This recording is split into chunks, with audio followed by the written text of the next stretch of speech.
What's up, Vorthoses? So, with this video, I'm going to introduce a new series that I'm going to do periodically on the channel called Commander Deck Technology. With it, I'll go through the commander decks that I have or that I'm currently building, and I'll discuss what the theme and flavor of them are, because I'll always build from a Vorthos perspective, I'm sure you understand. So, I just wanted to take you guys inside my decks, show you guys how I build. Sometimes my friend Matt helps me to, finalize what my deck list is going to be for a certain theme or a certain legendary character. So with this video, we're going to begin with my first one, Shalai, the Voice of Plenty. So the Shalai deck is all about getting your angels out as quickly, efficiently as possible. Shalai obviously gives your planeswalkers, other creatures you control hexproof. So we want to protect her as best as we can so she can protect all your other creatures. It ties into her lore, her ability, in the fact that she helped the Llanowar elves during their war with Phyrexia. She actually protected them. She's quoted as saying, "When history becomes too mournful, even good souls may choose to forget."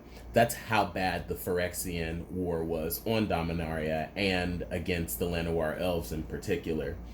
So the first thing I'd like to do is just go through the legendary creatures of the deck, talk a little bit about them, then we'll tie it into the deck itself. So we have the Wanderer. She's a brand new planeswalker introduced in War of the Spark. She's extremely efficient in battle, like one of the best warriors you can think of that you've ever seen before. She even helped Gideon during War of the Spark fight against some Eternals. If you hit her, she can take that energy, that kinetic energy, and channel it into her sword, and she can use that sword to fell even the biggest foes in just one single blow. Baird's from Dominaria. He's a steward of New Argive. He's really intelligent. He's a scholar. His ability allows us to be protected against other opponents, against our opponents, rather. In the same way that the Wanderer does, you prevent all non-combat damage that would be dealt to you and other permanents you control. This guy has vigilance, and other creatures can't attack you or your planeswalkers unless that controller pays one for them. Then we have Adric. He is from Innistrad. He fights against, the demons of Innistrad and the devils and all those sorts of things. He's not really integral to the story the way that a lot of these other people are. We mostly want him because during combat, he gives basically most abilities that the angels that I have to all the rest of them. So, we have this unstoppable army. Gisela is one of the sisters from Innistrad. She was really close to Avacyn and took it very, very personally when Avacyn left because she's her personal confidant, her best friend basically. She was Eldrazified by Emrakul and killed by Sigarda when she melded with Bruna to become Brazella. Linvala is a Zendikari angel. You can tell because she has 4 wings. She's known because most of the angels of Zendikar, when the Eldrazi awoke, they put their halos around their eyes so they couldn't see anything. They wanted to keep their mouths shut, or keep their eyes shut, basically, to all the horrors that were going on, but not Linvala. She was like, F that S.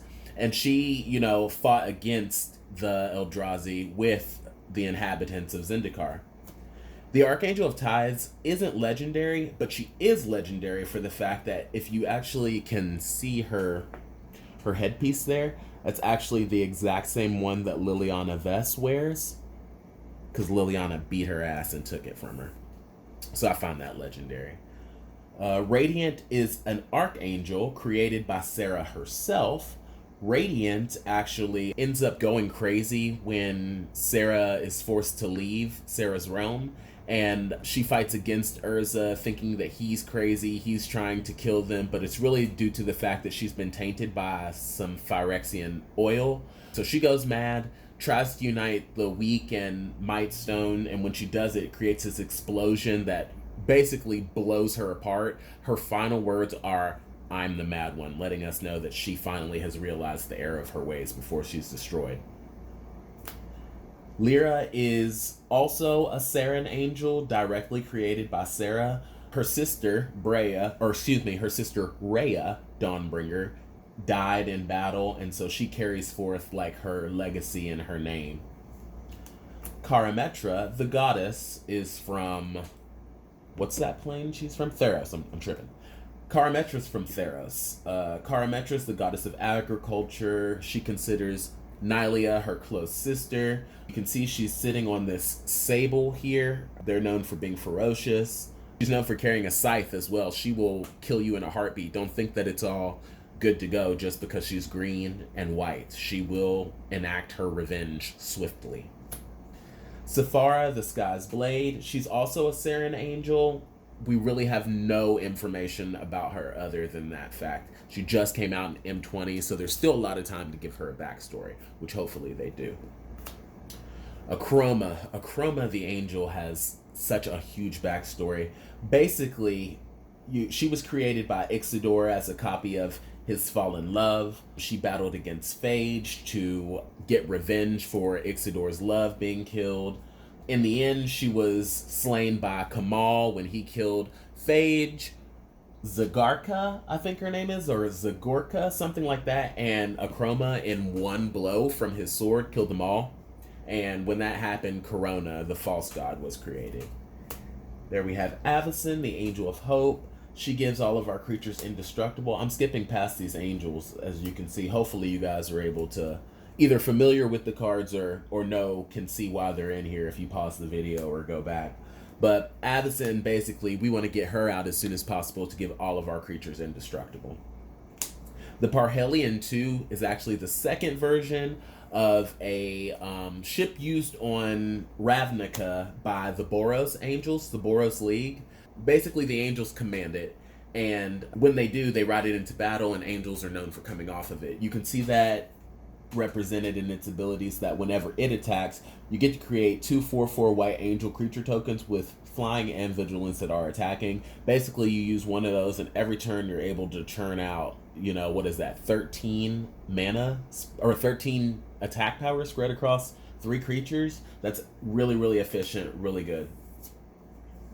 We have Raya. I spoke about her earlier. She's one of the first Serran angels created, and she ends up dying. She was known for leading Serra's forces. Whenever a creature would die, she would say, "No, you're not dead until I consent." She would bring them back to the battlefield to keep on fighting in Serra's name. And of course, would be remiss without Serra herself, the sometimes known as goddess, but she's not a goddess. She's actually a human planeswalker. She was in love with this guy named Feroz, and Feroz ends up getting killed.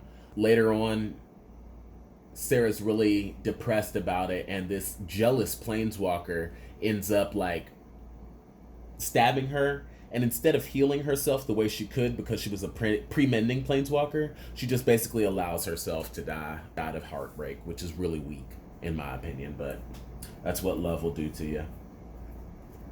As for the rest of the deck, you've got your lands, and then, of course, there's several spot removal. Want to get rid of any sort of enchantments and things that might hamper our progress to get our angels out. We've got some board wipes here in case people are trying to be oppressive with us. We want to gain life. That helps us, get our creatures out.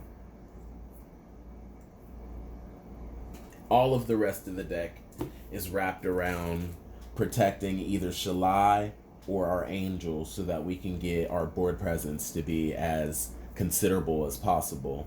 There are some stacks effects in the deck to keep our planeswalkers and our creatures protected. And of course, elves are our rampers, so we need as many of those in here as possible too. And we want to take advantage of life gaining effects, so that way we can churn out angels due to our Luminarch Ascension and our Bishop of Wings.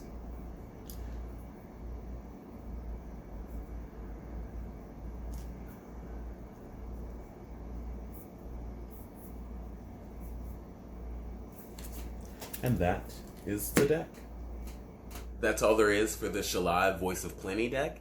I hope you guys enjoyed going through my deck, seeing how I like to win. This is the first in a series again, so be on the lookout for more of my Commander deck technologies. If you guys have any suggestions for cards I should include or take out, or what exactly do you use to win with your Shalai deck, let me know in the comments. Like, comment, share, and subscribe. And as always, Vorth on, Vorthos.